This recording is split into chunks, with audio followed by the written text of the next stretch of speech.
بسم اللہ الرحمن الرحیم۔ السلام علیکم ورحمۃ اللہ وبرکاتہ۔ اشفاق احمد صاحب کا ایک منتخب اقتباس، آپ کی نظر۔ اشفاق احمد صاحب کہتے ہیں کہ میرے والد ڈنگر ڈاکٹر تھے۔ ہمارے گاؤں میں سرکس لگا، سرکس والوں کا ہاتھی بیمار ہو گیا۔ میں چھوٹا سا تھا، ابا جی ہاتھی کے علاج کی غرض سے جا رہے تھے، مجھے بھی ساتھ لے گئے۔ جب ہم سرکس کے ہاتھی کے پاس پہنچے اور ابا جی نے ہاتھی کا معائنہ شروع کیا تو ہاتھی نے زور سے اپنی سونڈ ہلائی، چنگھاڑا اور پیر اٹھا کر زور سے زمین پر مارا۔ میں بچہ تھا، ہاتھی کی اس ڈرل کو دیکھ کر اس قدر خوفزدہ ہوا کہ وہاں سے بھاگ نکلا۔ میرے ابا جی محمد خان میرے پیچھے آئے، مجھے روکا اور پچکار کر پوچھا، اشفاق تو سرکس سے کیوں بھاگ آیا؟ میں نے کہا، ابا جی ہاتھی مجھ پر حملہ آور ہو جائے گا، بس اس خیال سے دوڑ لگا دی۔ ابا جی نے کہا، ہاتھی کے پیروں میں پڑی سنگلی نہیں دیکھی تو نے؟ میں نے کہا، ابا جی ایک باریک سی سنگلی، چھوٹا سا قلعہ اتنے بھاری بھرکم ہاتھی کو نہیں روک سکتا۔ اتنے منوں ٹنوں وزنی ہاتھی کے لیے باریک سی سنگلی کیا معنی؟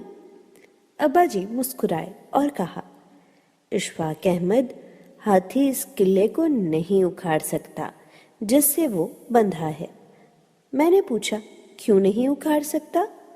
ابا جی بولے، اشفاق سرکس والے جب اس ہاتھی کو جنگل سے پکڑ کر لائے تھے تب یہ چھوٹا سا بچہ تھا۔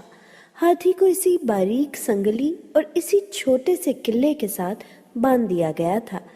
تب ہاتھی نے بہت زور لگایا تھا، بڑی طاقت لگائی تھی کہ ہاتھی کا قلعہ اکھاڑ سکے، مگر اس وقت یہ بے پناہ طاقتور نہیں تھا، اس لیے نہ سنگلی توڑا سکا اور نہ قلعہ اکھاڑ سکا۔ پھر ہاتھی نے قلعے کو خود سے زیادہ مضبوط اور طاقتور سمجھ لیا۔ وقت گزرا، ہاتھی بڑا ہو گیا، اس کا وزن منوں ٹنوں ہو گیا، اس کی طاقت بھی بے پناہ ہو گئی، مگر یہ ہاتھی آج تک احساس کے اسی قلعے سے بندھا ہے، اس لیے اب یہ زور نہیں لگاتا، چونکہ زور نہیں لگاتا تو قلعہ اکھاڑ بھی نہیں سکتا۔ ہمارا حال بھی اسی قلعے سے بندھے ہاتھی کی طرح ہے۔ مایوس شخص یہ احساس کے اس قلعے سے بن جاتا ہے کہ سسٹم مضبوط ہے، میں کمزور ہوں، کم طاقتور ہوں، اور اسی سوچ اور احساس میں عمر گوا دیتا ہے، ترقی نہیں کرتا۔ ہم جیسے لاکھوں مایوس لوگ احساس کے قلعے سے بندھ گئے ہیں اور زور لگانا چھوڑ بیٹھے ہیں۔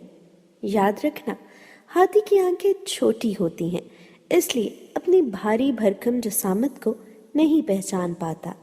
ہم نے بھی اپنی جسامت کو نہیں پہچانا۔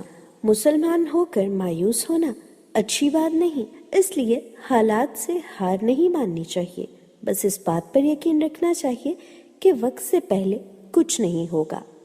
ہمارے ہاں جو وبائیں پھیلی ہیں، اگر ہم ان سے ہار مان لیں گے تو ہاتھی کے قلعے سے بندھے رہیں گے اور ہار ہمارا ہی مقدر ہوگی۔ ہمیں کرونا سے ڈرنا نہیں ہے، اس کے خلاف لڑنا ہے۔ کرونا بہت چھوٹی بیماری ہے، جب تک اللہ تعالیٰ نے ہماری سانسیں لکھی ہیں ہمیں کوئی بیماری نقصان نہیں پہنچا سکتی۔ صرف احتیاط کیجیے اور باقی معاملہ اللہ پہ چھوڑ دیجیے۔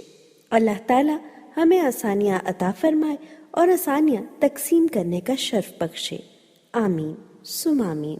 دیگر انتخابات سننے کے لیے میرا یوٹیوب چینل سبسکرائب کیجیے اور بیل آئیکن کا بٹن دبانا نہ بھولیے۔ کمنٹس میں اپنی رائے ضرور دیجیے کہ آپ کو آج کا اقتباس کیسا لگا۔ ہما شاہد، اللہ نگہبان۔